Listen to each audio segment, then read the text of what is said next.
Ils vont nous abreuver encore ce soir. Et j'ai cette ferme conviction que nous repartirons de ce lieu étant parfaitement comblés de tes grâces. Amen. Au nom de Jésus. Amen. Amen. Alléluia.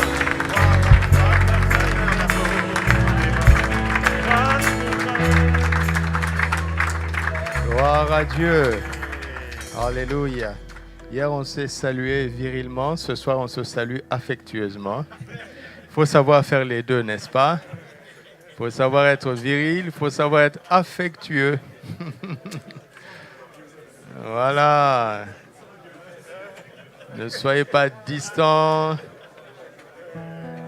Alléluia. Gloire à Dieu. Gloire à Dieu, gloire à Dieu, gloire à Dieu.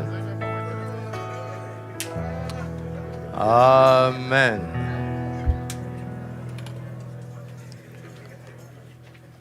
On voit que l'esprit d'adoration a commencé déjà à remplir, n'est-ce pas? Ça va être merveilleux demain. À partir de demain, on va commencer à entrer dans la dynamique. Alléluia. Je pense que ce sont les parents de notre frère Abed. Nous saluons, honorons les parents de notre frère. Hey, levez-vous. Hey. Voilà. Gloire à Dieu. Merci beaucoup pour votre présence. Nous rendons grâce à Dieu. Amen. Alléluia. Hier, nous avons montré de quelle place il s'agit. Merci pour les confessions.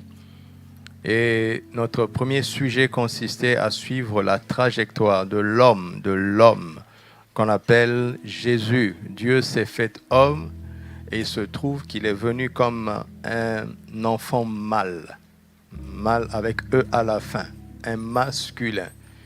Au-delà de tout ce que nous pouvons apprendre pour le salut éternel, il y a des éléments extrêmement concrets auxquels nous sommes appelés à nous identifier. Alléluia. Nous sommes appelés à nous identifier. Donc, dans cette trajectoire, Jésus, sur la terre, a d'abord occupé la stature d'enfant, n'est-ce pas? Ensuite, c'était la stature de fils. Ensuite, c'était la stature de maître. Rabbi, maître, seigneur, c'est synonyme. Ce n'est pas seigneur dans le sens d'être sauvé. Ce n'est pas Seigneur dans le sens d'Adonai, parce qu'Adonai est traduit par Seigneur, mais c'est Seigneur dans le sens de maître, Et donc, il a commencé sa vie terrestre par la stature d'enfant. Ensuite, aidez-moi, le frère de la diapo, à mettre le chrono comme vous avez fait pour moi le dimanche. C'est très efficace. C'est pour moi seul, c'est pas pour eux. Faites en sorte que ça ne soit visible que pour moi. Alléluia. Donc, Jésus croissait en sagesse, en stature, en grâce devant Dieu et devant les hommes. Et donc, il y a des différentes statures. Vous voyez, on lit la Bible comme ça et puis on continue notre chemin. Non, il faut s'arrêter et voir, mais quelles sont les différentes statures à partir desquelles Jésus a grandi, a évolué, s'est développé. Amen. Et donc, il a été un enfant. Tous les enfants peuvent s'identifier à l'enfant Jésus. Tous les jeunes peuvent s'identifier au Fils Jésus. Et quand on commence à entrer dans la phase de responsabilité, nous pouvons tous nous identifier au Maître, qui était Jésus, dans son humanité. Je ne parle pas de Dieu, je ne parle pas d'un ange. Je parle de l'humanité parfaite de Jésus. Et il a quitté la terre dans la stature de Père. Il a atteint le rang de Père spirituel. Et étonnamment, il nous montre avant de quitter la terre, dans la parabole de 10 vierges, que nous allons attendre l'époux, n'est-ce pas? L'époux qui arrive. Et les épîtres amplifient cela et nous montrent que Christ, il est notre Seigneur, certes, mais il est aussi l'époux de l'Église, le mari de l'Église. Et ça, c'est bouleversant de voir que Christ a atteint la stature de père avant la stature de mari. Alors que sur le plan naturel, nous voulons nous marier pour devenir des pères. Donc, notre processus mental ne correspond pas au plan de Dieu. Et c'est la cause des familles dysfonctionnelles, de toutes ces défaillances. Nous venons tous d'une famille. C'est là où nous avons été moulés dans notre caractère, dans notre personnalité. Si l'ennemi arrive à attaquer une famille, il arrive à atteindre les vies qui naissent de cette famille. Voici des jeunes hommes qui sont devant moi, qui sont en train de se battre dans la vie pour avoir une situation sociale et être responsables. Finalement, donc, se marier et fonder une famille, devenir des pères. Tous, sans exception. Et voici notre processus mental. Je veux me marier pour devenir père. Mais Jésus, qui est notre exemple, est venu nous montrer quel était le plan de Dieu. Et cela nous a amené à comprendre en fait que géniteur et père, ce n'est pas la même chose. Mari et marié, ce n'est pas la même chose. Un marié qui n'aime pas sa femme comme Christ n'est pas un mari. Il est un marié, mais il n'est pas un mari. Un père biologique qui n'est pas responsable est simplement un géniteur. Il n'est pas un père. Si on corrige ça, si le Saint-Esprit arrive à te corriger, à me corriger là-bas, il a sauvé le monde. Comme nous allons le voir. Nous ne philosophons pas. Nous sondons les Écritures. C'est là où se trouve le mode d'emploi, la notice. Elle est là, elle est là, elle est là. Elle est là. Nous sommes chrétiens pas parce que nous avons adhéré à la religion chrétienne, non, parce que nous avons retrouvé le plan de Dieu pour l'humanité. Chaque humain devrait devenir chrétien. Pas adhérer à la religion chrétienne, mais retrouver le plan que Dieu avait pour l'homme. Comprendre de nouveau la sagesse de Dieu, l'intention de Dieu en créant l'homme.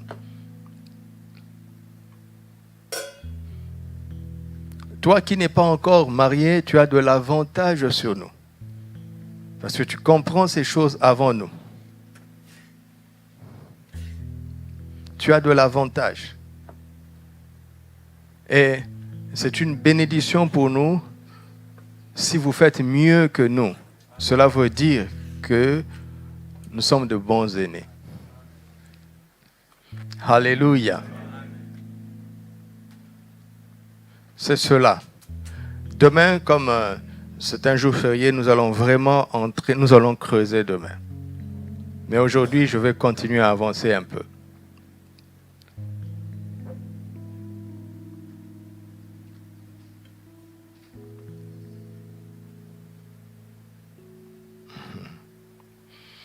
Vous savez, il y a une différence entre un statut et une stature.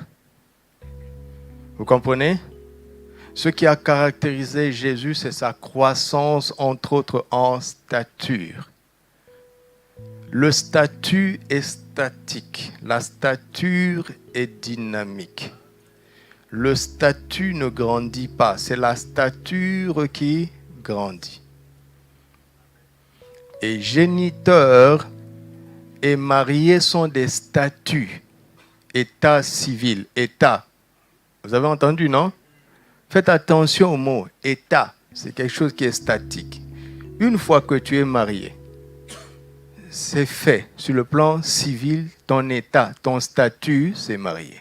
Quand tu n'es pas marié, ton statut, c'est célibataire. Et ceux qui sont mariés savent qu'on doit progresser dans cette relation bénie du mariage, parce que si on ne progresse pas et qu'on regresse, le mariage souffre. Et si on ne réagit pas, le mariage se casse, avec les conséquences que nous connaissons. Donc, géniteur ou marié, ce sont des statuts. D'accord?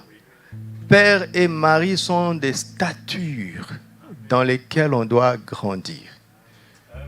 Alléluia. Être papa d'un bébé de 3 mois, ce n'est pas la même chose que d'être papa d'un enfant de 3 ans. Ce n'est pas la même chose que d'être papa d'un jeune homme de 30 ans. Ce n'est pas la même chose que d'être papa d'un papa de 60 ans. D'accord?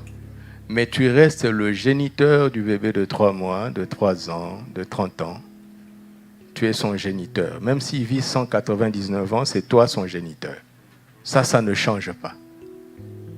Mais si tu te comportes avec ton enfant de 30 ans, comme quand il avait 3 mois, il va te donner des leçons. Ouais, donc on grandit ensemble. Un père grandit avec ses enfants qui grandissent. Alléluia. Et donc, il en est de même dans le mariage.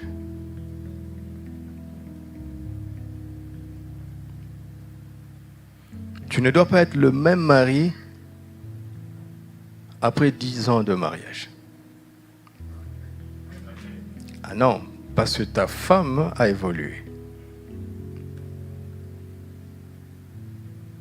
Si tu veux être son chef, il faut te montrer digne avec son évolution. Ça se prépare donc. Alléluia. Nous avons vu aussi que le problème d'Adam, c'est qu'il était fils de Dieu, mais il l'ignorait. Luc 3, verset 38. Adam était ignorant de sa position de fils de Dieu. Mais pas Jésus. Dans le même Luc 3, verset 21 à 23, le Père présente, celui-ci est mon fils bien-aimé. Et quand le Saint-Esprit le conduit dans le désert, ce que Satan va chercher à faire, c'est de remettre en cause la position de fils. Si tu es fils de Dieu, ordonne que ces pierres deviennent du pain. C'est ce que Satan craint. Il craint que nous entrions dans notre statut de fils et que nous en soyons convaincus. Pourquoi? Parce que c'est à partir de ce moment-là que nous sommes qualifiés pour le mouvement de l'Esprit. Ceux qui sont conduits par l'Esprit de Dieu sont appelés qui? Fils de Dieu. Plusieurs se demandent, qu'est-ce que je dois faire? Quel métier je dois faire dans la vie? Dans quel pays je dois habiter? Quelle femme je dois épouser? Quelle entreprise je dois choisir? Nous faisons face au choix tous les jours, n'est-ce pas? N'est-ce pas? Qu'est-ce qui conduit tes choix? Qu'est-ce qui conduit tes décisions? Si c'est le Saint-Esprit, tu n'échoueras pas. Si c'est le Saint-Esprit, tu ne te tromperas pas. Et on ne capte pas la direction de l'Esprit par le jeûne et la prière. Un enfant de Dieu, même s'il jeûne et qu'il prie pour entendre Dieu, ce que le Saint-Esprit va le dire, il va rendre témoignage à son esprit qu'il est un enfant. Romains 8, 16. Souvent, nous allons prier pour entendre nos propres pensées. Tu as déjà une idée arrêtée, mais tu passes par la prière pour faire croire que cela vient de Dieu. Tu es allé en retraite pour entendre tes propres pensées, mais tu as jeûné pour rien. C'est la maturité spirituelle qui va te qualifier pour recevoir des instructions divines, la direction divine. Alléluia. Et si tu jeûnes et que tu pries, ça aura un impact. Parce qu'à travers ce jeûne, tu vas humilier ta chair, tu vas recevoir la capacité surnaturelle de renoncer à tes ambitions, de discerner la différence entre ta propre volonté et la volonté de Dieu, et d'avoir la capacité, la sagesse de faire le choix de la volonté de Dieu au détriment de notre propre volonté. Et si tu fais ce que Dieu a prévu, quand il l'a prévu, comme il l'a prévu, avec qui il a prévu, dis-moi comment tu vas échouer. Explique-moi comment tu vas échouer.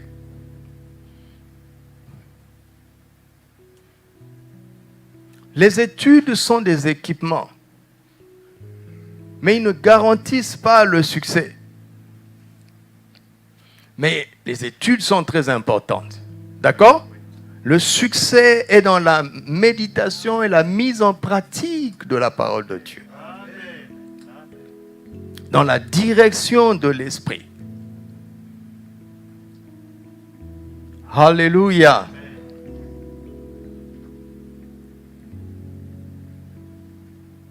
Je prie tous les jours que la Bible devienne un livre simple pour nous. Si tu veux réussir, la recette se trouve dans Josué 1,8, dans le psaume 1, dans 2 Timothée 3.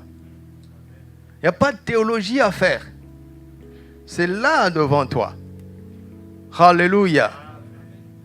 Alléluia. Ça fait plus de 30 ans que je prêche activement l'évangile. J'ai vu les gens trouver la voie. C'est étonnant. Ils sont restés fidèles au Seigneur. Ils essaient de faire ce qu'ils peuvent faire.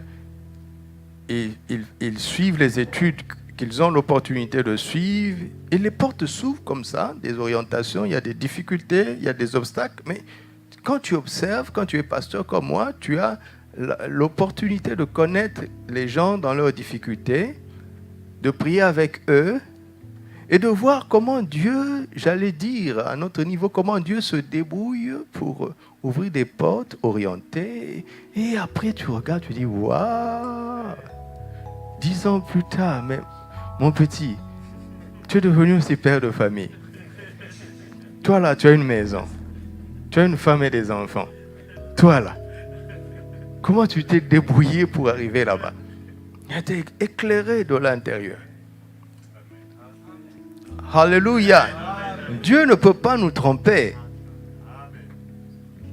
Il ne peut pas nous tromper. Mais nous ne cherchons pas des places, des positions sociales. Non. Non, non. Nous voulons être affermis dans notre position spirituelle et il va nous donner des mandats, des missions sur le plan naturel.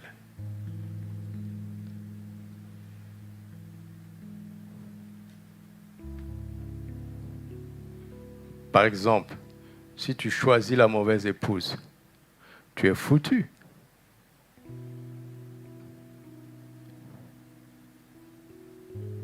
Tu peux venir me voir 24 fois par jour. Tout ce que je vais te dire, réconciliez-vous.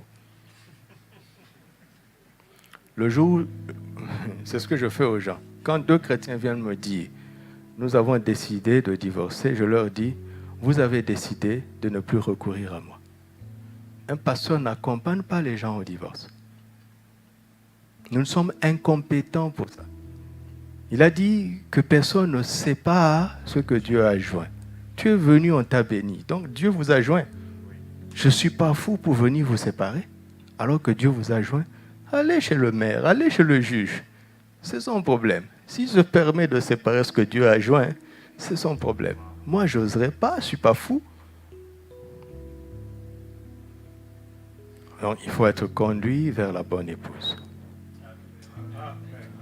Alléluia. Mais, ne cherche pas d'abord à te marier. Cherche à devenir un père.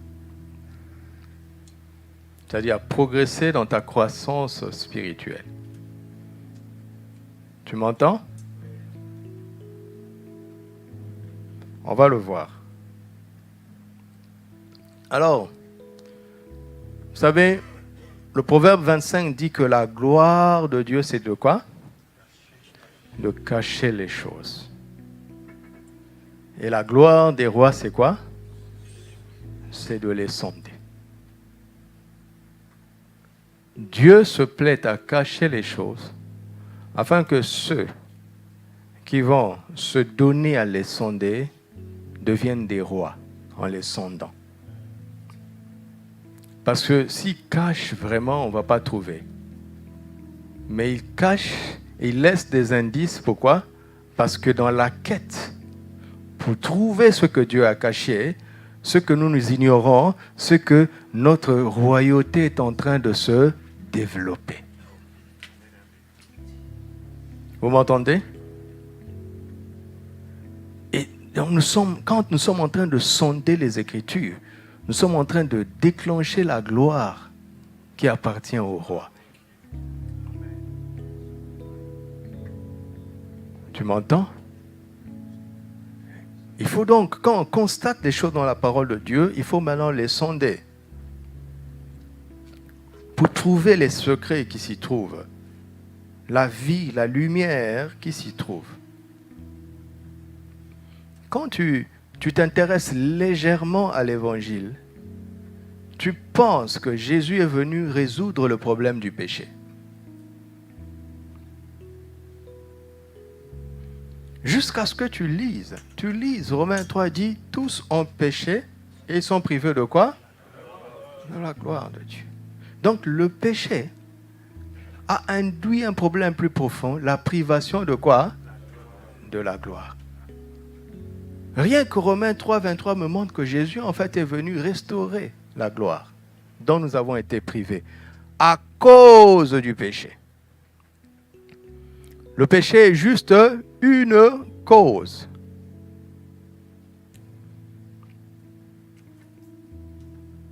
Vous m'entendez? Donnez-moi un meilleur micro.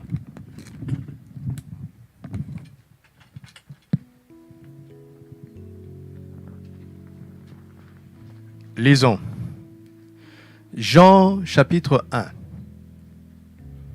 Le verset 12 dit qu'à tous ceux qui l'ont reçu, qui ont reçu cette parole dans sa lumière, et à tous ceux qui croient au nom de cette parole leur a donné quoi? Le pouvoir de quoi?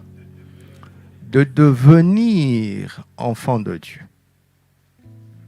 La parole qui était au commencement, qui était avec Dieu, qui était Dieu, est venue pour nous donner le pouvoir de devenir enfants de Dieu. Et le verset 16 dit, « Et nous avons reçu de sa plénitude et grâce pour grâce. Car la loi nous a été donnée par Moïse, mais la grâce et la vérité sont venues par Jésus. Personne n'a vu Dieu, le Fils unique qui est dans le sein du Père, est venu le faire connaître. » Donc Jésus finalement est venu faire connaître Dieu en tant que Père. Quand il a ôté le problème du péché, c'était pour rétablir, restaurer ce que le premier homme avait perdu, qu'il ignorait. Il avait la position, la place, il occupait la place de fils de Dieu, mais il a perdu à cause du péché. Le péché est une mauvaise chose, certes, mais quand on résout le problème du péché, ce n'est pas pour se contenter de dire que le péché est pardonné. Si le péché est pardonné, nous avons donc accès à ce que le péché était venu nous priver. Donc il y a un but profond de Jésus ici, que seuls ceux qui sondent peuvent découvrir. Il ne faut pas rester en surface de l'évangile. Il faut aller en eau profonde. Alléluia.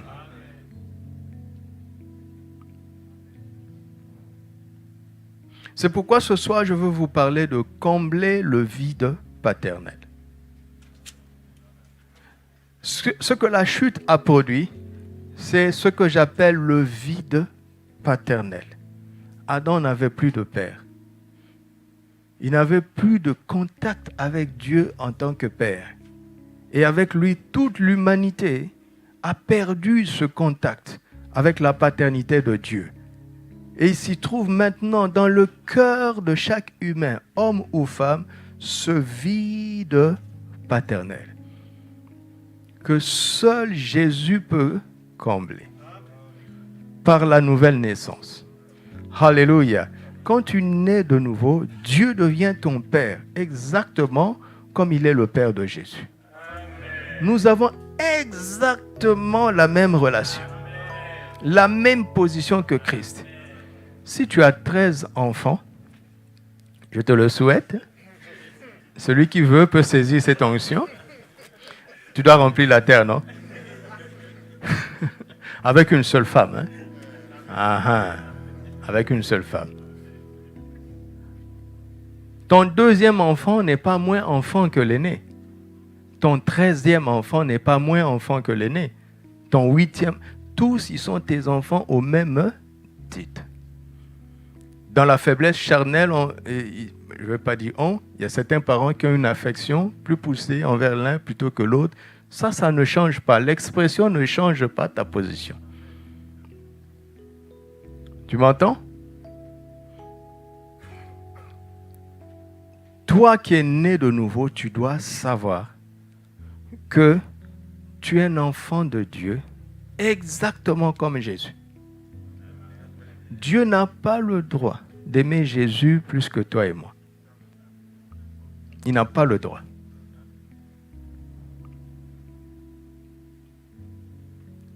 Nous n'avons aucun complexe par rapport à Jésus. Quand tu as compris la justification, tu n'as aucun complexe. Tu t'approches avec assurance du trône de la grâce. Asaph ne connaît pas le protocole quand il doit entrer dans mon bureau. Et d'ailleurs, il ne comprend même pas pourquoi on doit lui dire d'attendre. Parce que ce n'est pas le pasteur, c'est son papa. Dieu est qui? Ton Adonai? Ton El Shaddai? Prends ça si tu veux. Pour moi, il est mon Abba, mon papa. Il y a ce vide-là. Chaque humain sur la terre a ce vide. La religion peut parler de Dieu, mais seul Christ peut parler de Dieu en tant que Père. Vous comprenez? Et donc c'est en Christ que ce vide est comblé. Et vous savez qu'on ne peut donner que ce qu'on a, n'est-ce pas? Yann, donne-moi 1 milliard. Ouais, il rit lui-même. Mais je vous promets, si je lui dis, donne-moi 10 dirhams, vite fait, il va me donner. Il va même ajouter 2 dirhams. Parce qu'il les a. Donc, si tu as ce vide-là, tu ne peux pas donner. Quel genre de père tu peux être si tu n'as pas goûté à la paternité de Dieu? Tu seras un père inférieur. Et donc, ta femme va recevoir moins que ce que Dieu le Père lui aurait donné. Et tes enfants vont recevoir de toi moins que ce que Dieu le Père leur aurait donné. Pourtant, Dieu a décidé de passer par nous. Nous devons donc être comblés pour combler. Tu m'entends? Tu m'entends? Ce que je vous partage dépasse la psychologie. Tu vas te comprendre. Surtout demain, tu vas dire, je comprends pourquoi je suis comme ça. Je comprends pourquoi je suis instable par endroits. Je comprends pourquoi je ne me comprends pas parfois. Je comprends maintenant pourquoi. C'est le cri de ce vide qui nous déstabilise.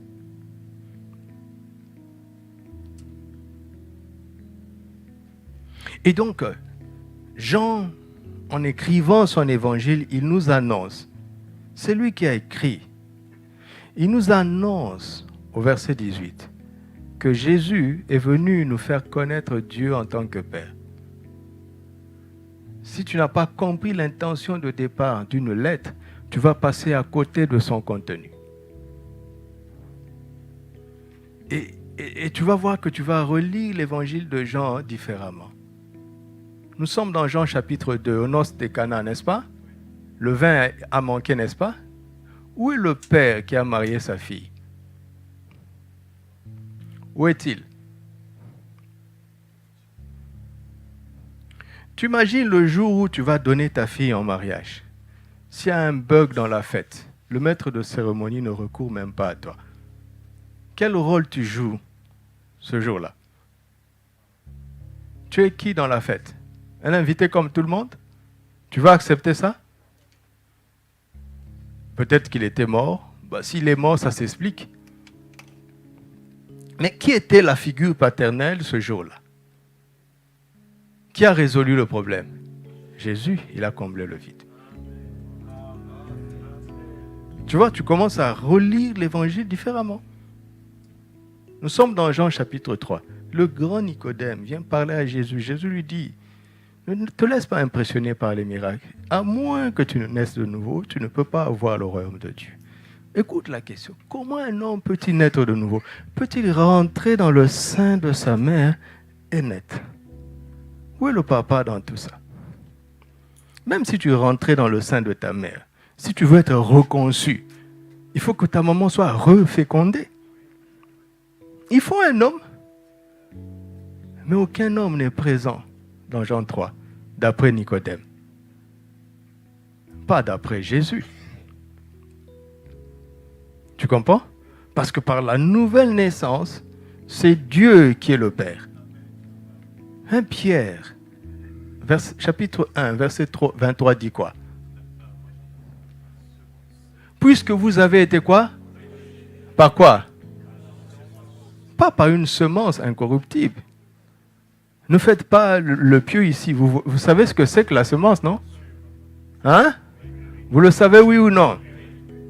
Il n'y a rien d'honteux dans cette affaire. Nous saluons les pasteurs, nous comprenons leur état, ils font beaucoup d'efforts. Il n'y a pas un seul humain sur la terre, garçon ou fille, qui n'existe sans la semence d'un homme. C'est l'homme qui donne.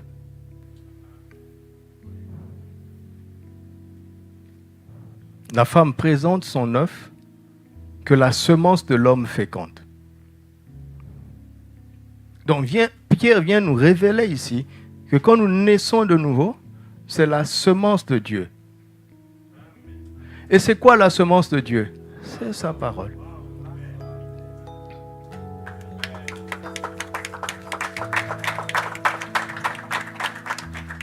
Donc dans Jean 3, du côté de Jésus, il y a Dieu le Père, par sa parole, par son souffle, son esprit. Mais pour Nicodème, il n'y a pas de Père, il y a un vide. C'est pour ça qu'il y a l'impasse. Vous comprenez? Il y a eu l'impasse en Jean 2 dans ce mariage parce qu'il y a un vide paternel. Il y a l'impasse dans la réflexion de Nicodème parce qu'il y a un vide paternel. On arrive dans Jean chapitre 4, la Samaritaine aborde Jésus. Finalement, Jésus lui révèle quoi? Tu as eu 5 maris.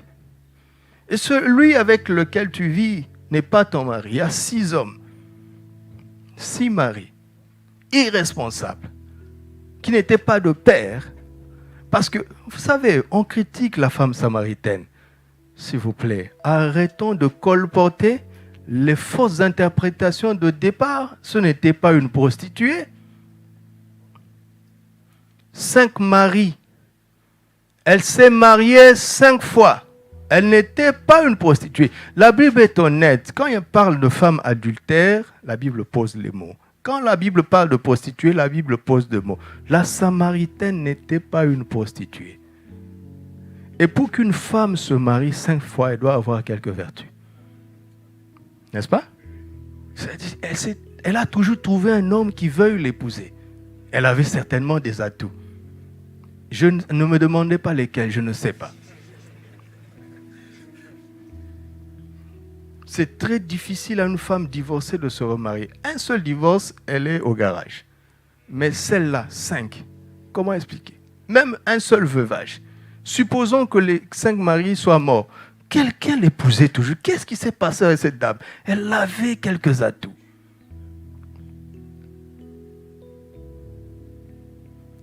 Cinq vides. 5 maris n'ont pas pu la combler.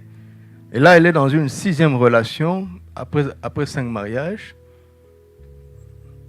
qui ont échoué. Elle se dit, à quoi bon se marier? C'est le monde dans lequel nous vivons. Il y a des pays où, à quoi bon se marier?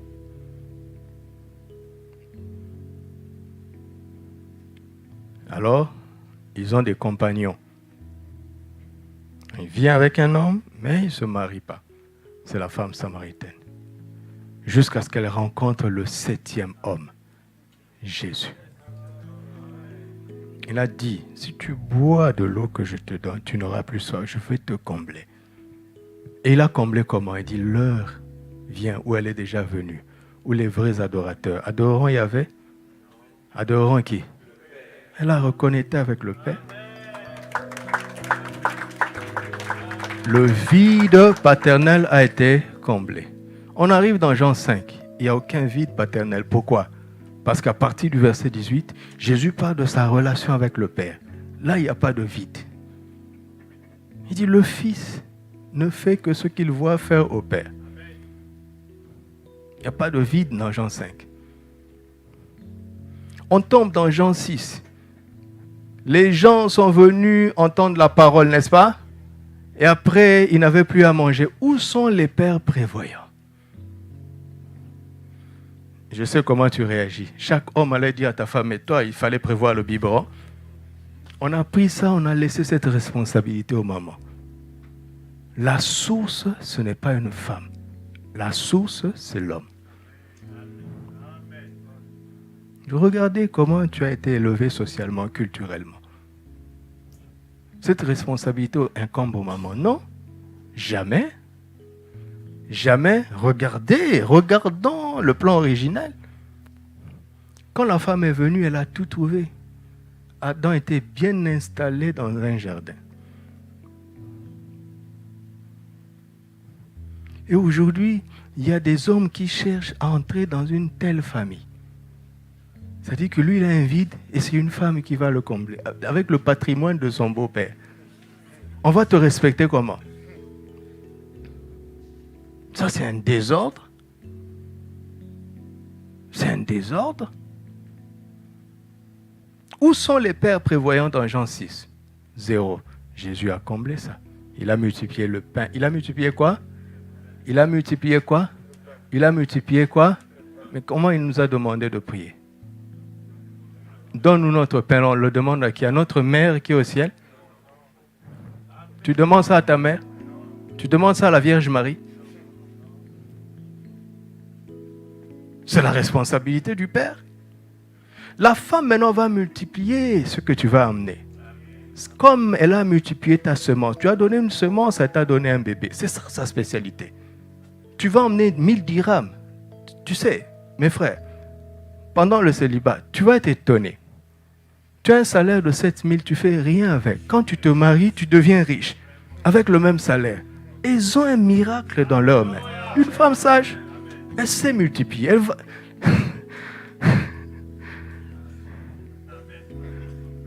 Je suis allé dans la maison d'un de nos fils ici. Quand il s'est marié, c'est le même appartement. Il s'est marié, la fille est venue dans sa maison. Quand je suis entré, je pensais que j'étais ailleurs. La même maison est devenue vivable. Qu'est-ce qui s'est passé ici? Donc tu me dis que cet appartement était beau.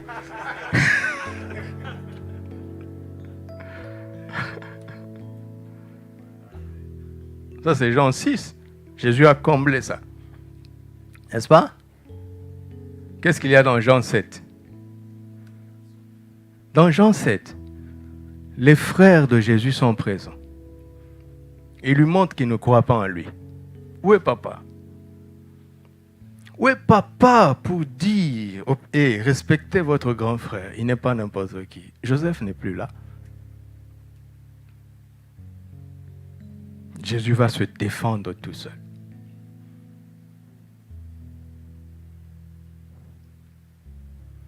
Dans Jean 8, c'est la femme adultère, n'est-ce pas? Prise comment? En flagrant délit, ça veut dire quoi? Le monsieur est là. Où est l'homme adultère? Et où est l'époux qui a été trahi par sa femme? Où est-il? Regardez-les vite.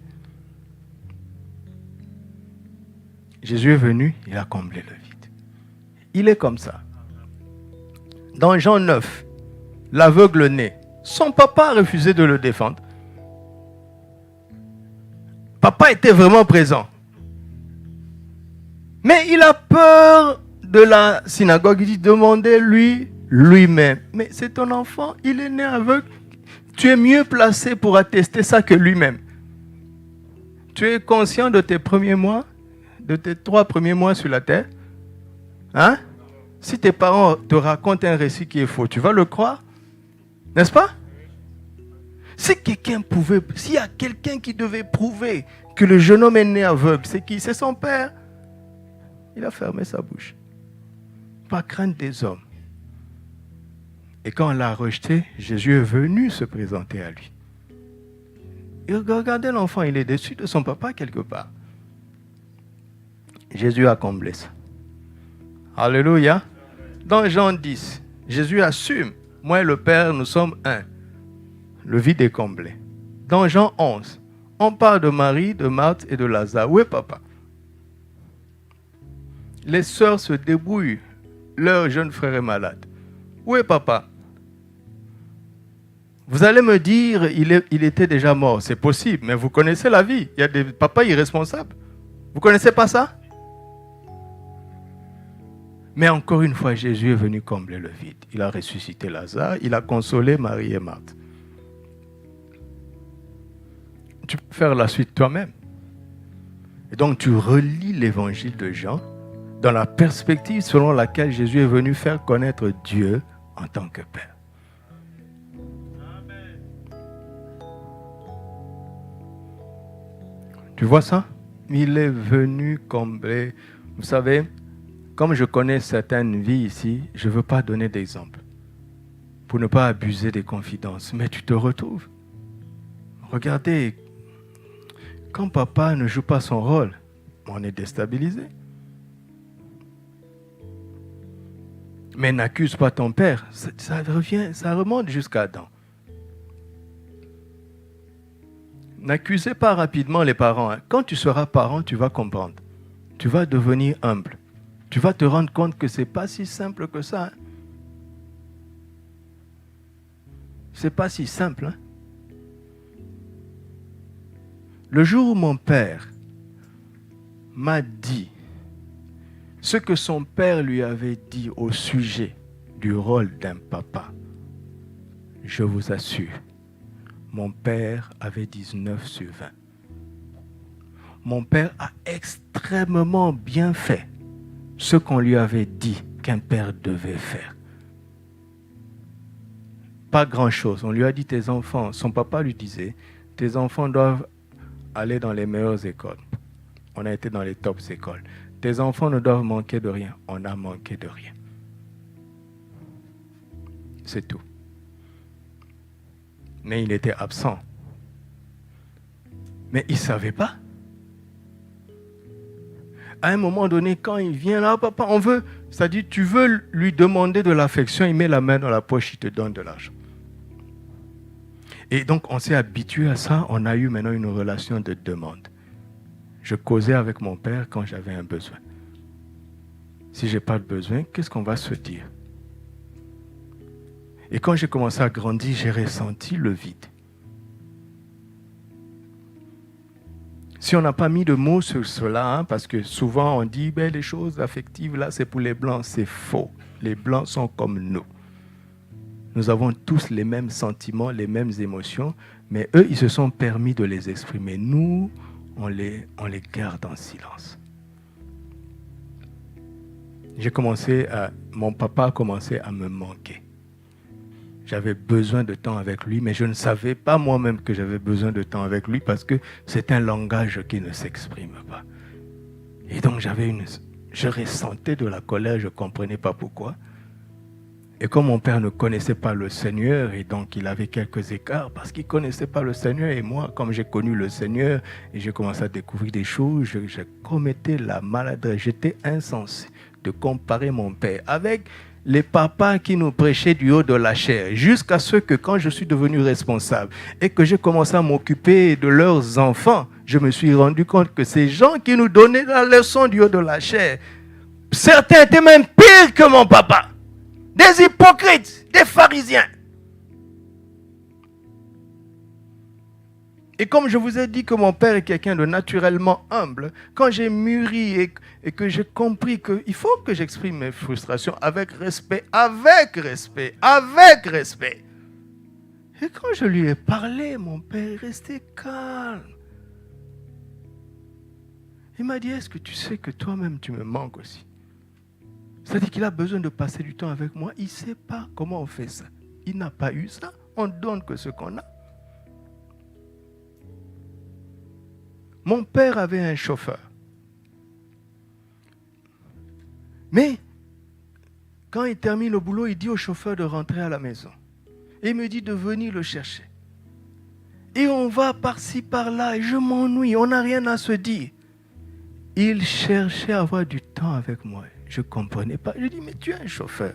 Pourquoi tu perds mon temps? Mais il préférait ma présence à celle du chauffeur. Mais lui-même, il ne mettait pas les mots là-dessus. Quand on s'est expliqué, c'était devenu pas facile parce que j'avais 32 ans. Vous vous rendez compte? Il a fallu que j'ai 32 ans pour que nous ayons cette conversation. D'homme à homme. J'ai eu honte de moi. Parce que quand mon père m'a dit, écoute, tu sais, voici comment mon père m'a préparé.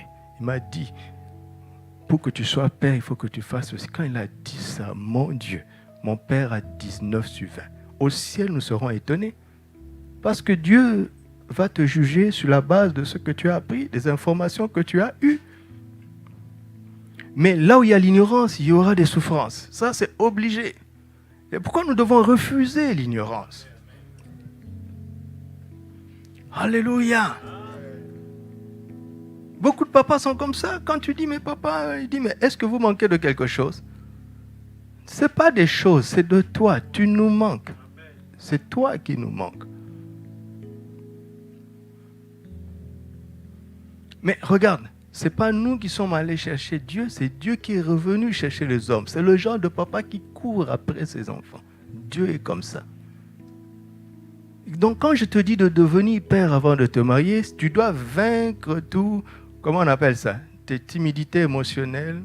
Vous comprenez? Ces choses qu'on attribue aux femmes, alors que celui-ci est mon fils bien-aimé, en qui j'ai mis toute mon affection. Qui a dit ça? C'est une mère qui a dit ça? Mais si tu n'as pas vaincu ça, ton mariage va souffrir. Parce que la femme aura besoin que tu le lui dises souvent.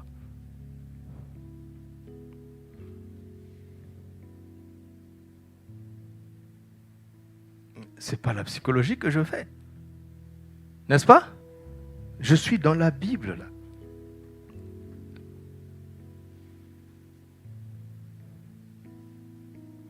Je vais en psychiatrie ici. Mon travail pastoral fait que je suis allé partout. Nous avons eu un cas. En psychiatrie, on appelle ça une blessure paternelle. Le jeune homme a grandi sans papa, avec son grand frère. Et il me raconte que quand il posait la question à la maman, parle-nous de papa, maman change de sujet. Et donc quand ils ont atteint la quinzaine, 15 ans, ils ont compris que c'était un sujet sensible pour la maman. Et comme la maman se battait beaucoup pour eux, ils ont compris que c'était un sujet qui la faisait souffrir. Ils ont résolu, lui et son grand frère, de ne plus poser cette question. Un garçon intelligent. Il a eu le bac avec mention très bien. Il a obtenu la bourse pour venir ici. Et vous savez quoi? Le jour où il a eu le bac avec mention très bien, un voisin est venu le voir. Il dit, mais ton père doit être fier de toi. Et donc il s'est rendu compte que le voisin là avait l'information. Quand il a eu la bourse, il est allé dire au voisin. Et le voisin lui a dit où était son père. Vous savez quoi? Son papa habitait 4 rues derrière leur rue. Il a toujours cru que son papa était un étranger. Il est venu dire à sa maman, 2 jours avant son voyage, il est venu dire, est-ce que le monsieur qui est à la rue numéro 4, c'est mon père? Maman l'a regardé et dit, qui vous a dit ça? Oui, c'est la vérité. Et une haine est rentrée dans son cœur. Et vous savez, Satan aime ces choses. Moi, je pensais qu'il en voulait à son père. Non, il a décidé de s'en vouloir à lui-même. Puisqu'il va comprendre que son père et sa mère se sont séparés quand sa maman était enceinte de lui. Donc il s'est dit que c'est moi le problème. Regardez, si ce n'est pas le diable, je vous dis un garçon intelligent, mais addict à la drogue, ici à Casablanca.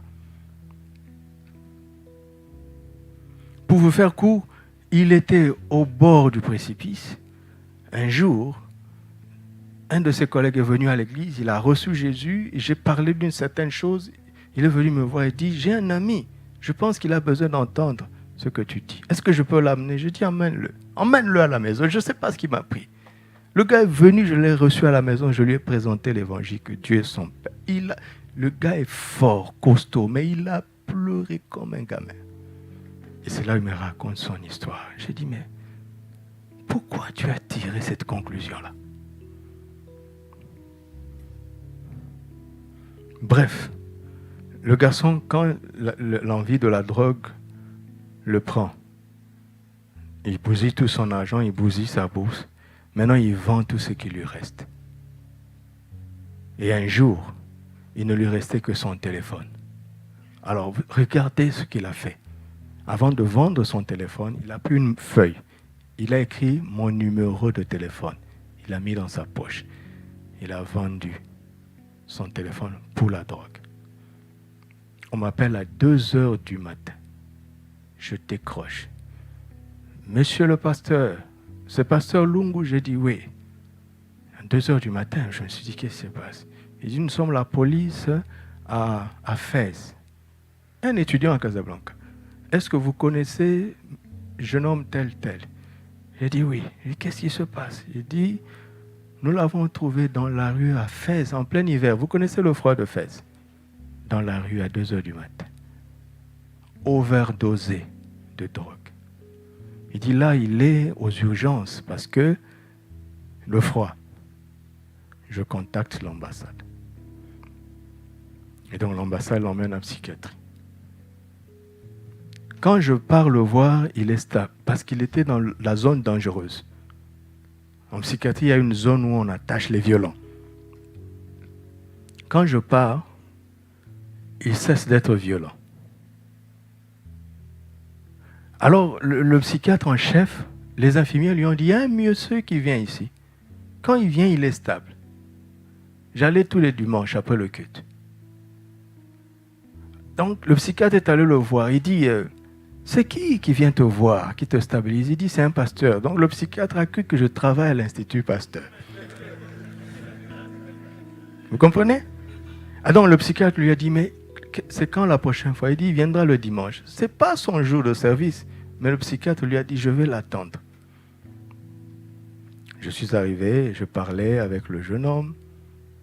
Après, il m'a dit, mon psychiatre voulait te voir. J'arrive, le psychiatre me reçoit dans son bureau. Il me parle un langage médical. C'est un langage médical. Bon, avec ma femme qui est médecin, je connais un peu quelques mots. Mais après, je lui ai dit, mais monsieur, pourquoi vous me dites tout ça? Il dit, mais en fait, c'est quoi votre fonction à l'Institut Pasteur? J'ai compris. J'ai dit, non, je ne travaille pas à l'Institut Pasteur. Je suis pasteur. Il dit, mais ça veut dire quoi? J'ai dit, je suis prêtre. Parce que ça, on comprend vite.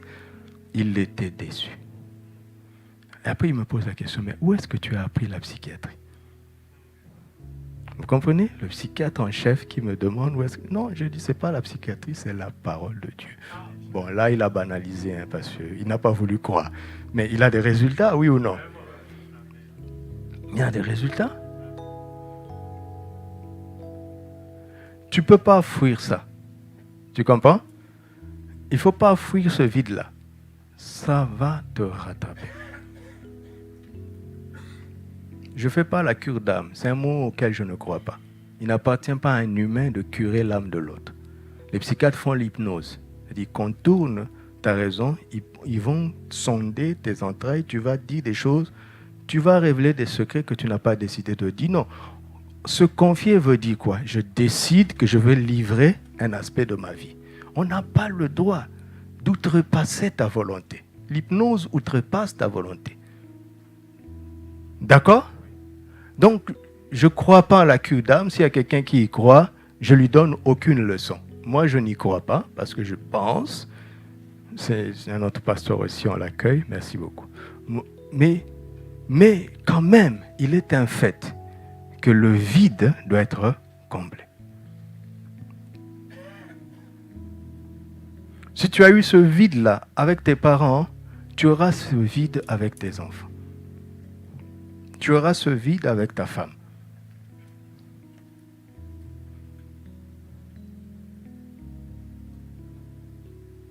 Vous m'entendez? Vous m'entendez? À cause du temps, comme demain on aura du temps, je vais vous ouvrir la Bible. On va regarder Abraham, on va regarder David. C'est étonnant, pourtant c'est écrit. Pourtant ce sont des géants de la foi, n'est-ce pas? Ce sont des géants, hein? Mais regarde tous les problèmes qu'ils nous ont laissés.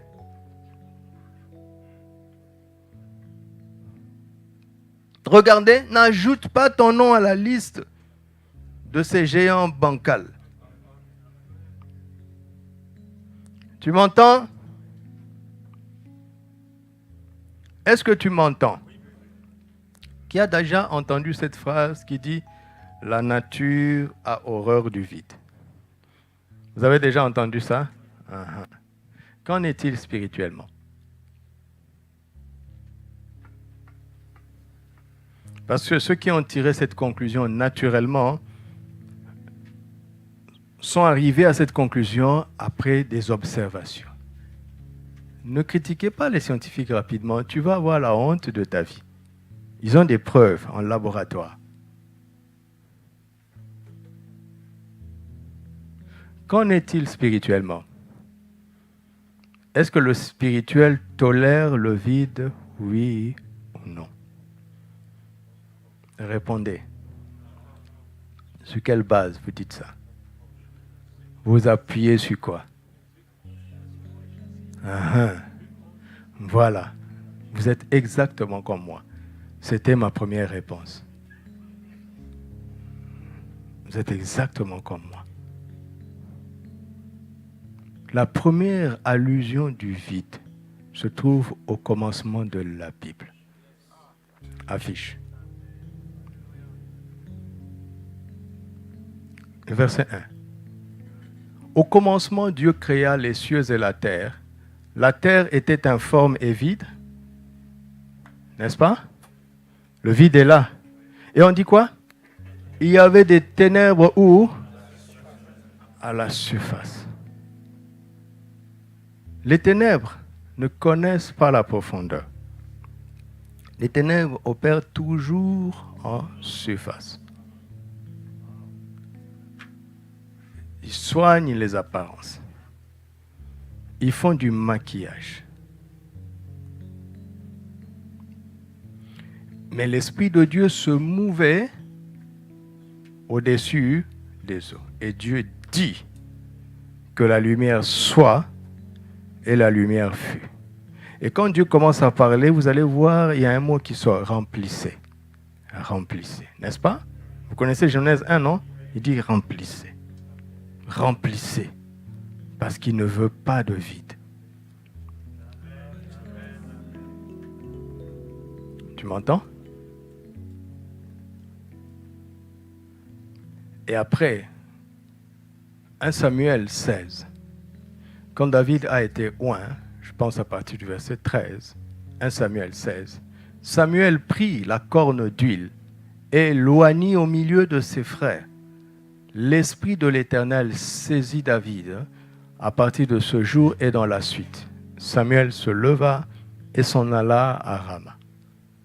L'Esprit de l'Éternel se retira de Saül, qui fut agité comment? Par un mauvais esprit venu de l'Éternel. C'est pas possible. Dieu a-t-il des mauvais esprits en réserve qu'il envoie aux gens qui lui désobéissent? Non. Avant l'œuvre achevée de Christ, quand l'Esprit venait sur la terre, il s'est posé sur une seule personne. Et il s'en allait. Donc, par l'onction, l'Esprit était sur Saül. Pour que l'Esprit aille sur David, il faut le même processus, l'onction. Donc, quand David a été oint, l'Esprit est venu sur lui et a commencé à le saisir. Pourquoi? Parce que l'Esprit s'est retiré de Saül. Quand l'Esprit a saisi les 70 anciens d'Israël, Dieu est honnête avec Moïse. Il dit quoi? Je prendrai de l'Esprit qui est sur toi. C'est-à-dire que je ferai en sorte que 70 personnes vont participer à l'œuvre de l'Esprit sur toi. Parce que c'est toi qui es la personne autorisée pour recevoir l'Esprit sur la terre. Ça préfigurait Christ. Il a reçu du Père, Pierre nous le dit, n'est-ce pas? Il a reçu du Père l'Esprit qu'il a répandu comme vous le voyez et l'entendez. Maintenant, quand le Saint-Esprit se retire quelque part, instantanément, il n'y a pas de vide. Le mauvais esprit vient. La nature a horreur du vide, le spirituel a horreur du vide. C'est pour ça qu'on dit le mauvais esprit venu de l'Éternel. C'est une figure de style pour dire le mauvais esprit est venu parce que l'Esprit de l'Éternel s'est retiré.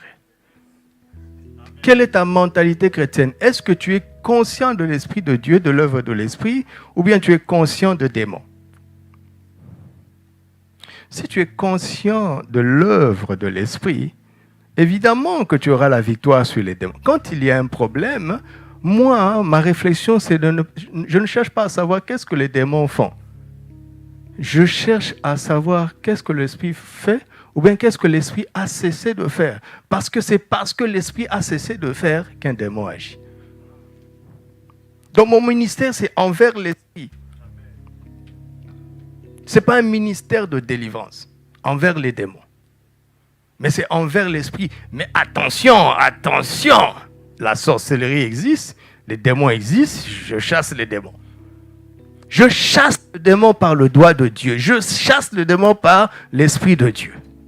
Je chasse les ténèbres par la lumière. Donc on n'est pas naïf.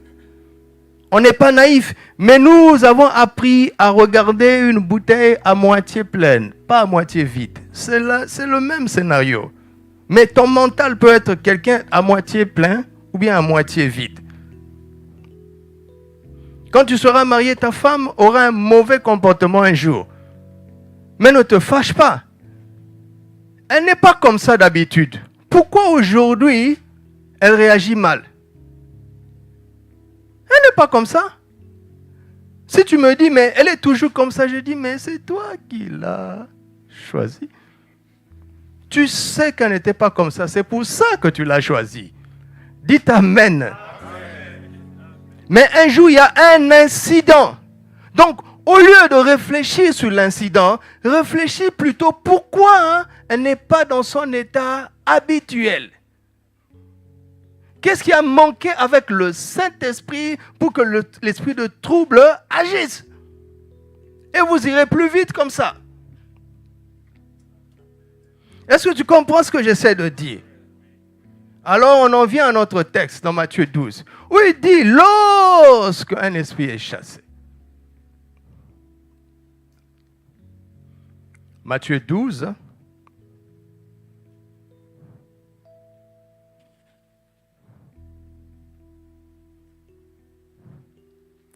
regardez ici, regardez-moi. Parce que je suis en train d'aller maintenant vers la conclusion d'aujourd'hui. Il dit, lorsque l'esprit impur est sorti d'un homme, vous comprenez? Si l'esprit impur s'était permis d'être là, c'est parce que l'esprit de Dieu n'était pas là. Comprenez ça. Comprenez ça pour qu'à partir d'aujourd'hui, vous commencez à opérer avec l'esprit de Dieu. Il va par des lieux arides cherchant du repos et il n'en trouve point. Alors il dit, je retournerai dans ma maison d'où je suis sorti. Et quand il arrive, il la trouve comment? Vide.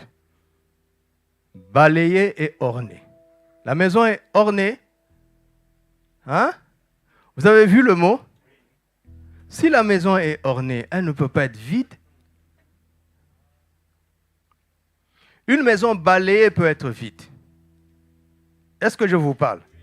Mais une maison ornée n'est pas vide. Il y a au moins un élément. Il y a un ornement. Vous me suivez? Donc il y a un problème ici. Il y a un problème de langage.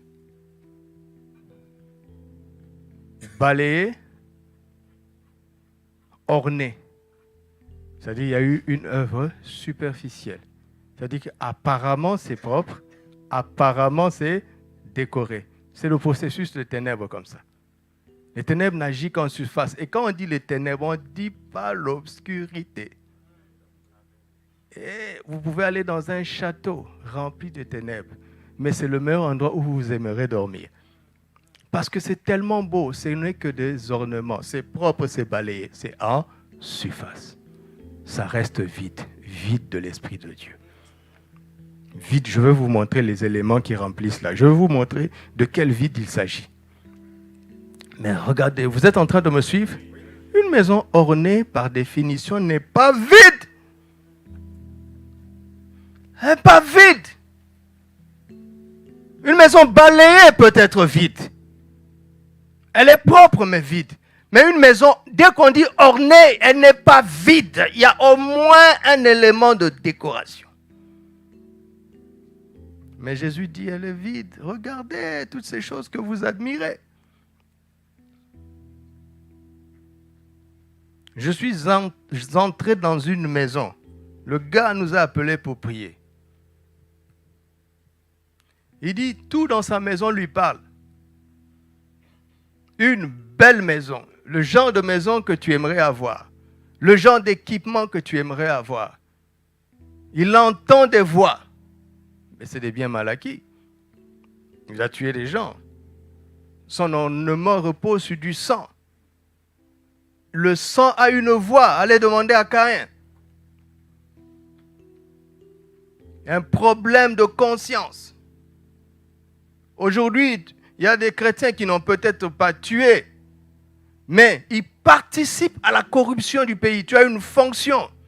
Tu prends l'argent dans la caisse de l'État. Mais regarde, l'argent que tu as pris, c'est le salaire de fonctionnaire qu'on aurait dû payer.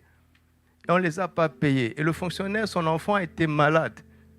Et l'enfant est mort. C'est juste le palu. Hein? C'est une maladie qu'on aurait pu soigner. Et parce que le fonctionnaire n'a pas été payé, l'enfant est mort.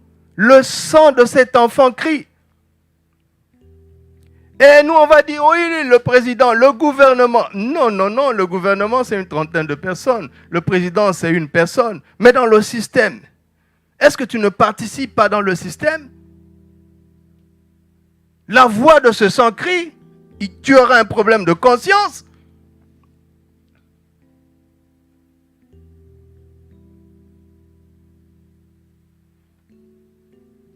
Alors, verset suivant, il s'en va et il prend avec lui quoi? Cet autre esprit plus méchant que lui.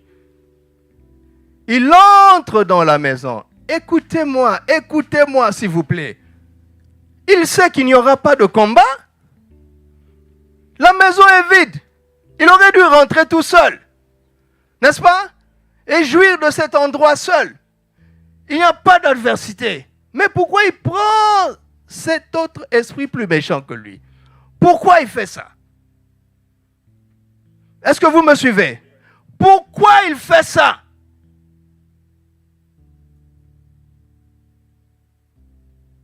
C'est devant nos yeux. Ils entrent dans la maison, s'y établissent. Et la dernière condition de cet homme est pire que la première. Donc il fait ça pour que la personne se fasse plus de mal qu'avant. Le démon sait qu'il n'y a pas d'adversité, la maison est vide. Elle n'est pas occupée, il peut rentrer tout seul. Mais il compte sur la folie de sa proie. Il dit, je l'ai occupé parce qu'il était fou. Quelque chose s'est passé, je suis sorti. Quelque chose s'est passé, je vais vous le montrer, c'est dans le texte. Maintenant, quelque chose s'est passé, je suis sorti, mais c'est sa folie qui m'a invité. Alors j'observe, je suis sorti, mais il n'a pas quitté sa folie. Alors, je vais faire en sorte qu'il devienne 7 fois plus fou, pour que ce soit plus difficile pour moi de sortir. Parce que quelqu'un viendra le rendre sage. Vous m'entendez? Maintenant, remontons au verset 38. Remonte. Jésus, il dit beaucoup de choses, simplement. Il dit, verset 39.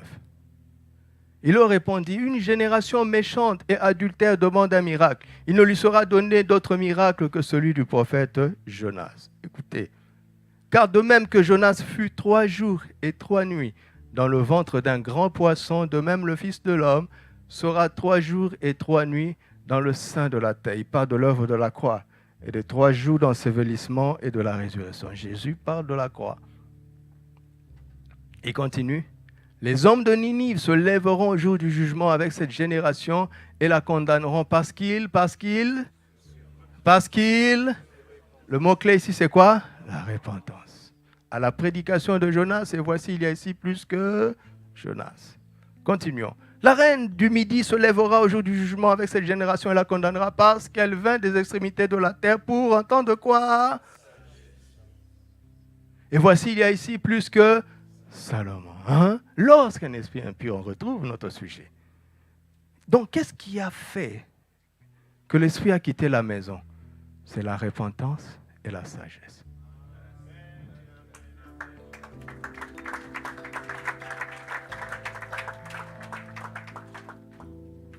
Tu m'entends? Mais regardez, comment est-ce que la maison va être vide? D'accord? Alors qu'il y a la repentance et il y a la sagesse. Parce que la repentance va balayer la maison. La sagesse va orner la maison. Mais c'est la nouvelle naissance qui va faire habiter la maison par le Saint-Esprit. Tu m'as entendu? Tu m'as entendu? Écoute, si je vous prêche, voler c'est mauvais. Mais un musulman peut prêcher ça. Un bouddhiste peut prêcher ça. Et je vous pousse à la repentance parce que je vous ai démontré les conséquences. Je ne vous conduis pas au salut, à la nouvelle naissance. La maison est balayée. D'accord? Si je vous prêche 7 clés pour percer, c'est la sagesse de la Bible. Et quand vous commencez à mettre ces 7 clés en application, mais votre business prospère. La plupart des livres du leadership sont écrits par les chrétiens, c'est déguisé, ils ne vous disent pas. Le plus grand enseignant du leadership, c'est John Maxwell. C'était un pasteur. Ce sont de très bons livres, d'accord? Mais il ne parle pas de la croix. Ça orne. Mais la vie reste vide. Pourquoi? Parce que quand tu nais de nouveau, le Saint-Esprit vient habiter en toi. Et si le Saint-Esprit est là, regardez, vous prenez un chat, vous le mettez ici. Dis-moi quelle est la souris qui rentre. Un vrai chat, hein, pas les chats qui mangent du fromage ici, là. Un vrai chat affamé d'Afrique.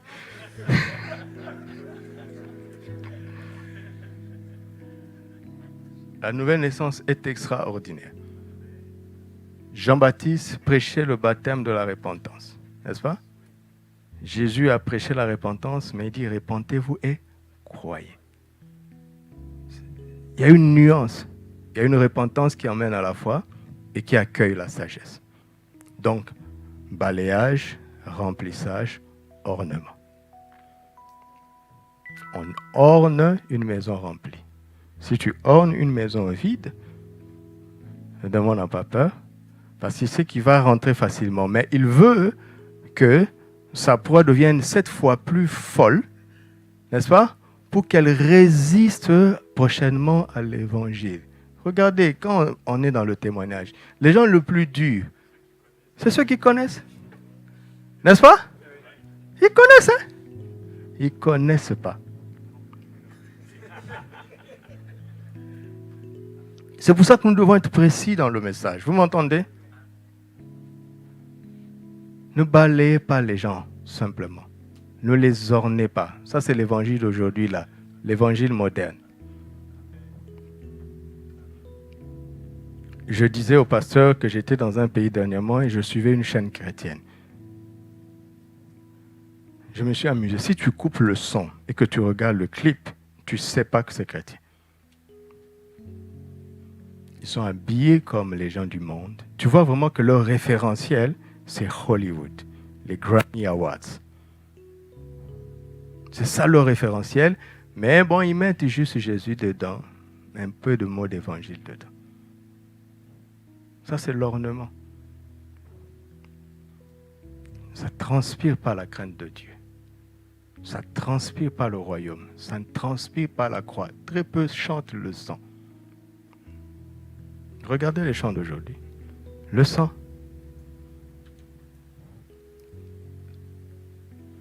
Vous m'entendez? Alors, les gens sont vides, frères. Les gens sont vides. Ne cherchons pas à les orner. Ne cherche pas à t'orner toi-même. Tu comprends? Je sais où je vous emmène. S'il vous plaît, suivez-moi, je sais où je vous emmène. Si tu es conscient d'un vide, ne cherche pas à t'orner. Ne cherche pas à balayer. Si tu t'amuses à ça, tu seras 7 fois plus vide après. Ne t'amuse pas avec ça. Dieu compte sur toi pour rendre heureuse une femme, celle qui sera ta femme. Dieu compte sur toi pour élever des êtres qu'il a préparés. Vous savez, nous tous là, il dit, lorsque j'étais une masse informe et vide, tu me connaissais. Mes parents ne m'ont pas créé. Dieu m'a confié à mes parents. Mais Dieu me connaissait. Donc, il y a des êtres humains qui sont dans la pensée de Dieu, que Dieu a prévu de te les confier en tant que Père. Mais il veut te faire confiance pour élever ces enfants-là. Tu m'entends? Mais il ne faut pas que ces enfants trouvent un père vide. Il ne faut pas que cette fille que tu vas épouser trouve un mari vide. Il faut que tu sois comblé. Alléluia. C'est ça que je dis. Cela consiste d'abord à devenir père avant de devenir mari. Et comment on fait ça? Vous voulez que je vous dise? Parce que si je ne vous dis pas, je n'ai rien fait. Comment on fait ça? On y arrive quand on comble ce vide paternel. Et il y a 3 manières dont Dieu comble ce vide dans le cœur de l'homme. 1. La plénitude du Saint-Esprit. Éphésiens 5, 18, notez. Après, vous allez voir les implications. 2. L'abondance de la parole de Christ. Colossiens 3, 16. 4. Le remplissage de toute la plénitude de Dieu. Éphésiens 3, 14 à 21. Ce n'est pas la théologie que je fais. Ce n'est pas de la doctrine. Ce sont des choses très concrètes. Tu sais, aucun psychologue va t'aider efficacement. Aucun psychiatre va t'aider efficacement. Jésus va t'aider efficacement. C'est lui qui est venu nous faire connaître Dieu en tant que Père. C'est lui qui sait comment combler ce vide. Comment? En te remplissant de son esprit. en te remplissant de sa parole et en te remplissant de son amour. Parce que dans Ephésiens 3, pour être rempli jusqu'à toute la plénitude de Dieu, il faut connaître l'amour de Christ dans toutes ses dimensions, dans sa largeur, dans sa hauteur, dans sa profondeur, dans sa longueur. Regardez quelqu'un qui est rempli de cet amour-là. Mais sa femme sera super aimée, n'est-ce pas? Sa femme sera hautement aimée, c'est-à-dire c'est un amour qui l'élève. Sa femme sera profondément aimée, c'est-à-dire que c'est un amour qui va la supporter dans ses défauts. Sa femme sera largement aimée, c'est un amour qui est généreux, qui l'entoure, qui l'embrasse, qui la couvre. Sa femme sera longuement aimée, c'est-à-dire c'est un amour qui ne divorcera jamais.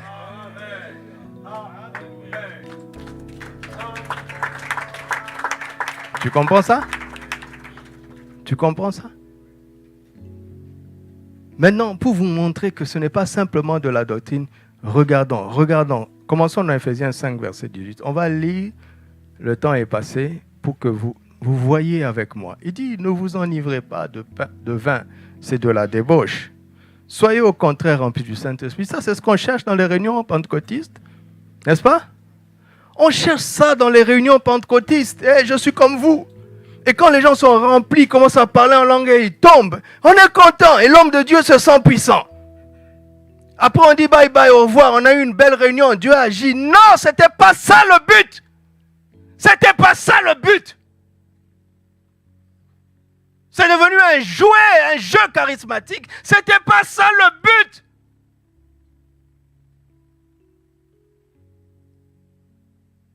C'est pas ça. N'arrêtez pas la réunion au verset 18. N'arrêtez pas la réunion au verset 18. C'est pour ça qu'on a des gens, soi-disant remplis du Saint-Esprit, soi-disant parlant en langue, soi-disant prophétisant, soi-disant manifestant l'onction, mais désagréable à vivre. C'est pas possible, c'est pas possible. C'est pas possible. Notre plénitude là n'est pas vraie. Ou bien elle est inaboutie. Elle n'a pas atteint son but. Comment on va faire? Continue la lecture. Regarde ce que j'ai fait avec vous dans Matthieu 12. N'est-ce pas? Je vous ai pris là où nous tous nous sommes concernés. Parce que notre culture charismatique nous a rendus conscients de l'œuvre des démons. Mais comment une maison peut être vide si elle est ornée? Il a mis ces mots-là pour attirer notre attention. Alors tu cherches, tu commences à creuser, tu commences à sonder et tu te rends compte qu'en fait, le balayage consiste à la repentance et l'ornement consiste à la sagesse. Et on se rend compte que et la repentance et la sagesse laissent la maison vide. Mais Jésus avait parlé de la croix en prenant l'image de Jonas. Et si tu crois à la croix, Jésus est ton Seigneur, tu es né de nouveau. Il dit, si quelqu'un n'a pas l'Esprit de Christ, il ne lui appartient pas. Quand tu es né de nouveau, le Saint-Esprit vient habiter en toi. Même si tu ne parles pas en langue, le Saint-Esprit habite en toi. Tu n'es plus vide, ta maison n'est plus vide. Maintenant, le Saint-Esprit qui est là, il n'est pas encore Seigneur en toi. Il ne te conduit pas encore, il veut te remplir. Il ne viendra pas d'en haut. La plénitude du Saint-Esprit n'est pas donnée aux païens. Si tu n'es pas né de nouveau, tu ne peux pas être rempli. Ceux qui parlent en langue, ils sentent que ça vient d'ici. Les fleuves d'eau vive couleront de quoi? De ton ciel. De ton ciel. Celui qui croit en moi, dit Jésus. Les fleuves d'eau vive couleront de quoi? De son ciel, de son sein. Il dit cela de l'Esprit que devaient recevoir ceux qui croiraient, parce que l'Esprit n'était pas encore donné, parce que Jésus n'était pas glorifié. Lisons la Bible.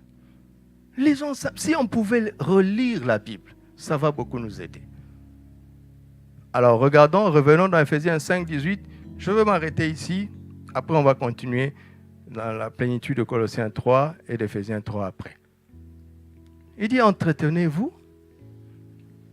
Quand l'onction tombe ici et qu'on commence à se rouler par terre, parce que ça arrive, écoutez-moi ce que moi j'ai appris à faire. Là où je suis assis là, je commence à chercher si on va s'entretenir. Je ne sors pas, hein. Je ne veux pas couper la réunion, hein. Il nous a fait cette grâce de goûter à sa puissance. C'est pour un but. C'est pour ça que vous savez, non? On termine toujours par un temps calme, où il y a maintenant des chants qui nous rendent conscients. Parce qu'il faut affermir ça. Il faut que la pluie qui nous arrose maintenant entre dans le sol et remplisse les nappes phréatiques de notre être intérieur. Après, parfois il n'y a pas de pluie, mais on puise maintenant. N'est-ce pas? Regardez le Maroc. Ils ont 1000 fois moins de pluie que nous, mais regarde les fruits et les légumes. Ils puisent dans les nappes. Mais quand la pluie vient, ils recueillent l'eau, ils la protègent. Quand ils nous arrosent de temps en temps au culte, ne vous contentez pas des sensations. Ne vous contentez pas de ça. Ça, c'est l'enfantillage. Ça, c'est les enfants. Il faut s'entretenir. Regardez, il dit, entretenez-vous les uns les autres. Par quoi? Lisez, par quoi? Et ensuite, on ne chante plus n'importe quoi. Quand on est rempli, tu deviens allergique. Tes sens spirituels sont aiguisés. Il y a des chants qui t'irritent. Il y a des mélodies qui t'irritent. Il y a une rythmique qui t'irrite. Quand l'instrumentiste commence à montrer tes talents, tu es irrité. Parce qu'il est en train de vous sortir, il est en train de gâcher l'atmosphère. On ne chante pas n'importe quoi. Il y a une ruse là. Et les gens commencent à crier. Ah! Vous voyez, Papa Karami dit, tais-toi. Pourquoi il fait ça? C'est une distraction. Mais l'homme de Dieu se sent puissant parce que quelqu'un crie. Non, non, non. Ce cri-là est une ruse. C'est une ruse. S'il vous plaît, s'il vous plaît. S'il vous plaît.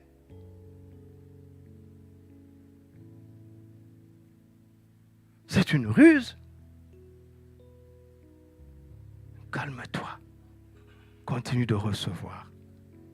Oui, parfois c'est fort, on a du mal à supporter, je peux comprendre. Alors on doit aider la personne.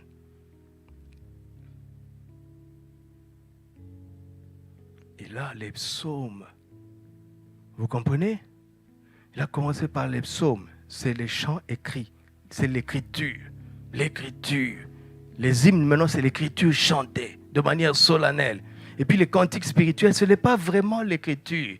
Le chant que le frère a chanté, ce n'est pas un psaume, c'est sa composition en lui, mais ça vient de l'écriture. Regardez la procédure. La parole d'abord, la parole chantée et nos chants qui chantent la parole. Regardez. Mais je n'ai pas fini. Je suis en train de vous emmener quelque part. Chantons et célébrons comment? De tout votre cœur, quoi? Les louanges du Seigneur. Et il poursuit, il dit, rendez continuellement grâce. Tu deviens reconnaissant.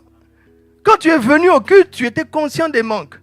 Mais quand l'Esprit vient, tu es conscient des provisions. Quelque chose a changé.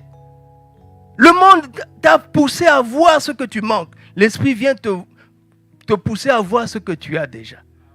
Parce que, écoute, tout ce que Dieu va faire pour toi, il va faire avec ce que tu as dans la main. Qu'as-tu dans la main? Oh, je n'ai qu'un bâton. Il dit, ah bon, jette-le, tu vas voir. Donnez-leur vous-même à manger. Il dit, mais on n'a rien du tout que quelques pains, quelques poissons. Il dit, bah, amenez-le-moi. Et donc, la provision était là, seulement on la minimise. Si tu n'as rien, Dieu ne va rien faire. Tu as déjà quelque chose. Avant ce défi, avant cette difficulté, avant cette adversité, Dieu qui est omniscient, il avait déjà laissé un bâton entre tes mains. Il avait déjà laissé une provision insignifiante entre tes mains.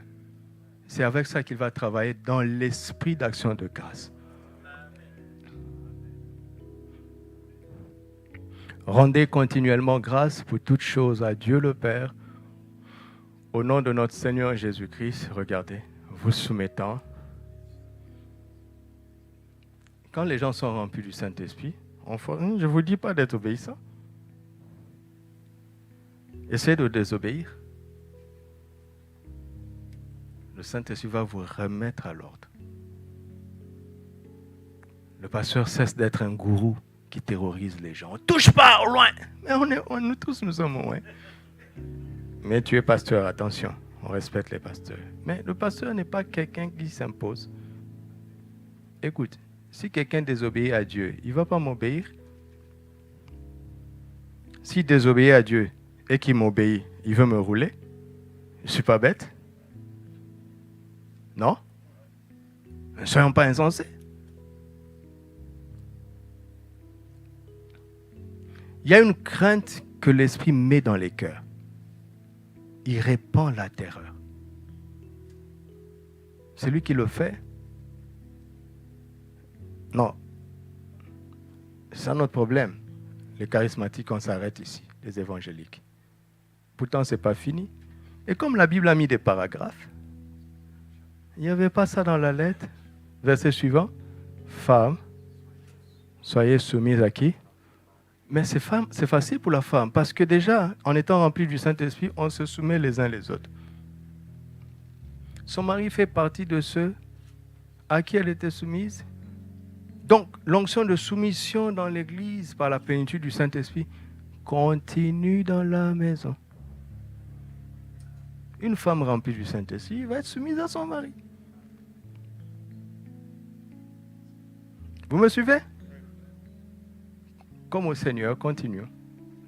Car le mari est le chef. Bon, voilà, demain je vais continuer. Continue, verset suivant. Marie, faites quoi? Aimez vos femmes, comme Christ. Un mari rempli de l'Esprit, il va aimer sa femme.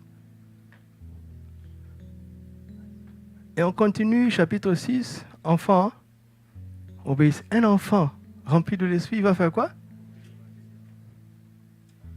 Et puis, père, n'irritez pas vos enfants, mais élevez-les. Un père rempli de l'Esprit, qu'est-ce qu'il va faire? Il ne va pas abuser de son autorité. Et il va élever les enfants, pas selon leur tradition, pas selon sa tradition, mais selon quoi? Parce qu'il est rempli du Saint-Esprit. Ce n'est pas fini. La suite, serviteur. Donc, un frère rempli du Saint-Esprit, allez le suivre au travail. Il est tellement agréable. Le boss ne veut pas le perdre. Continue. Et maître? Et vous, maître? Un maître rempli du Saint-Esprit, quel genre de boss il va être au travail? Regardez comment on va changer la société. Ça, c'est un programme gouvernemental. C'est le royaume de Dieu en action, à partir de la plénitude de l'Esprit. Quand l'Esprit vient, il comble. Mais les gens sont rebelles, pourquoi? Il faut gratter. Tu as vu une belle fille, une fille qui est vraiment belle. Elle va à l'église, elle est belle, hein? Elle s'habille bien, parle un français choco. Et pendant vos temps de fiançailles, un jour, tu lui as mal parlé à son père et tu es suffisamment insensé pour l'épouser. Une fille qui ne respecte pas son papa, elle va te respecter comment?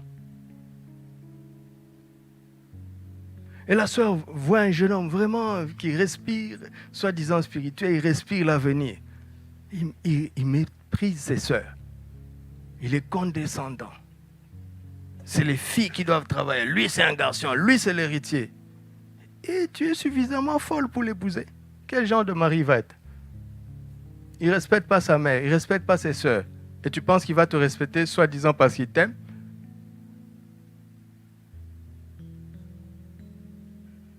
Le vide là va être déporté dans le plan familial.